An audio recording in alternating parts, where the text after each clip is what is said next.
잡곡밥에 넣은 이것으로 인해 암과 치매에 걸릴 수 있습니다. 건강에 좋은 음식인 잡곡밥도 최고의 궁합이 있고 최악의 궁합이 존재합니다. 결국 이렇게나 좋은 잡곡밥도 잘 먹어야 몸에 좋은 겁니다. 함부로 먹었다가는 정말 큰일 날 수 있습니다. 그래서 제가 정성 들여 준비했습니다. 암과 치매 예방을 위해 잡곡밥과 최악인 궁합 3가지와 최고의 궁합 음식 3가지를 알려드릴게요. 본론으로 들어가기에 앞서 구독과 좋아요 부탁드리겠습니다. 음식이라는 것은 사실 조합과 궁합의 영역이라고 볼 수 있습니다. 그도 그럴 것이 우리는 한 가지 식재료만 먹지 않기 때문이죠. 다시 말해 하나의 요리 안에도 서로의 맛과 영양을 보완하는 식재료가 함께 어울리는 겁니다. 하지만 맛이 좋다고 해서 궁합까지 좋다고 할 수 있을까요? 그렇지 않습니다. 나쁜 궁합의 음식을 섭취한다면 오히려 건강이 나빠지고 심지어 암과 치매까지 걸릴 수 있습니다. 오늘의 주인공은 바로 잡곡밥인데요. 과거에는 흰쌀밥을 먹고 싶어도 먹을 수가 없었습니다. 당연히 돈이 없었기 때문이죠. 그렇다 보니 억지로 잡곡밥을 먹고는 했었는데요. 이제는 아이러니하게도 건강을 위해 많은 사람들이 잡곡밥을 챙겨 먹고 있습니다. 특히 당뇨 예방을 위해 잡곡밥이 권장되고요. 식이섬유가 풍부하고 혈당을 안정화하는 역할도 수행합니다. 그만큼 잡곡밥은 여러 영양소를 골고루 함유하고 있는 종합 영양제라고 할 수 있죠. 가격도 저렴하니 부담스럽지 않습니다. 특히 잡곡밥에는 베타글루칸이라는 성분이 풍부한데요. 이는 나쁜 콜레스테롤 수치를 감소시켜 심혈관 건강에 좋다고 합니다. 하지만 이렇게나 건강에 좋은 잡곡밥도 같이 먹으면 되려 건강을 해치는 음식들이 여럿 있습니다. 지금부터는 잡곡밥과 함께 먹으면 암과 치매 예방에 나쁜 최악의 궁합 3가지와 우리의 생명을 지켜줄 최고의 궁합 음식 3가지에 대해 알아보도록 할게요. 첫 번째로 잡곡밥과 함께 먹으면 안 되는 궁합은 다름 아닌 현미입니다. 다들 놀라셨을 겁니다. 저 역시 여러 가지 자료를 읽어보며 충격받았습니다. 현미는 단독으로 먹을 수도 있는데요. 우리는 이를 현미밥으로 부릅니다.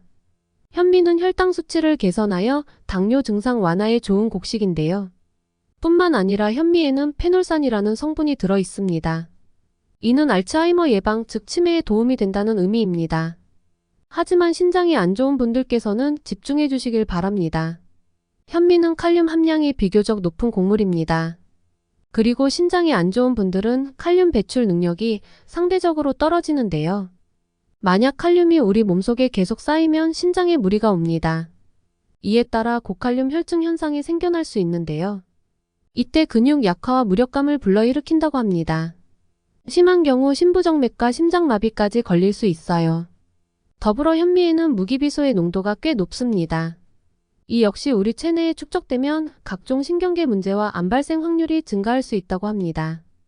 따라서 잡곡밥을 만들 때는 현미를 너무 많이 넣지 않는 게 좋습니다. 하지만 다행히도 무기비소는 도정 과정에서 대부분 없어진다고 합니다. 그럼에도 불구하고 현미보다는 무기비소의 농도가 높은데요. 이 위험한 무기비소를 없애는 방법을 하나 알려드리겠습니다. 정말 간단한데요. 물이 담긴 그릇에 현미를 넣고 물을 여러 번 갈아가며 헹궈주면 끝입니다.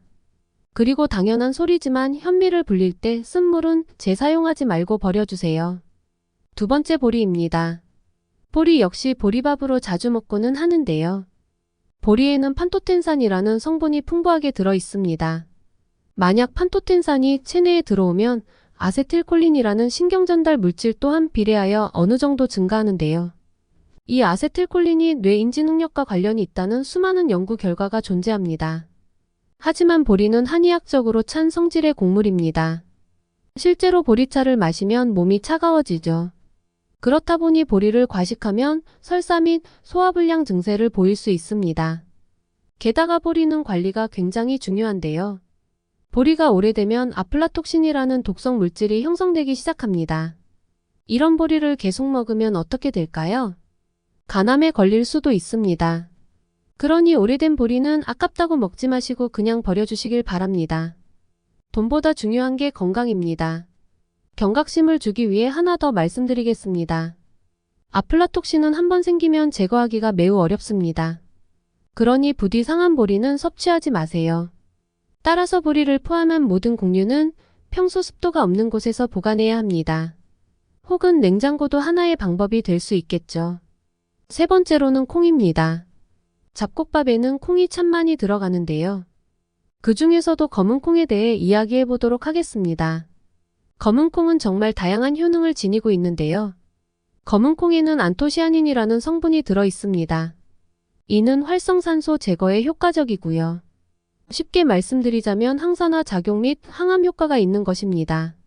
그리고 검은 콩에는 이소플라본이라는 아주 유익한 성분이 들어 있는데요. 이는 갱년기 증상을 완화하고 폐경기 이후 나타나는 각종 증상을 완화하는 데 도움을 줄 수 있다고 합니다. 게다가 암세포 증식까지 억제해준다고 하니 너무나도 고마운 녀석이죠. 하지만 지금부터 끝까지 시청해 주시길 바랍니다. 검은 콩의 이소플라본은 이미 유방암을 앓고 있는 사람의 경우 오히려 유방암의 증세를 악화시킬 수 있다고 합니다. 가령 에스트로겐 분비 과다로 인해 유방암에 걸린 분들도 간혹 있는데요. 이런 분들은 검은 콩을 섭취할 때 정말로 조심하셔야 합니다. 그리고 아직 끝나지 않았습니다. 검은 콩에는 사포닌이라는 성분이 들어있는데요. 사포닌을 과다 섭취할 경우 요오드 결핍 현상이 생길 수 있습니다. 이는 갑상선 호르몬 생성에 악영향을 미칠 수 있어요. 결과적으로 갑상선 기능 저하증을 야기할 수 있다는 말입니다.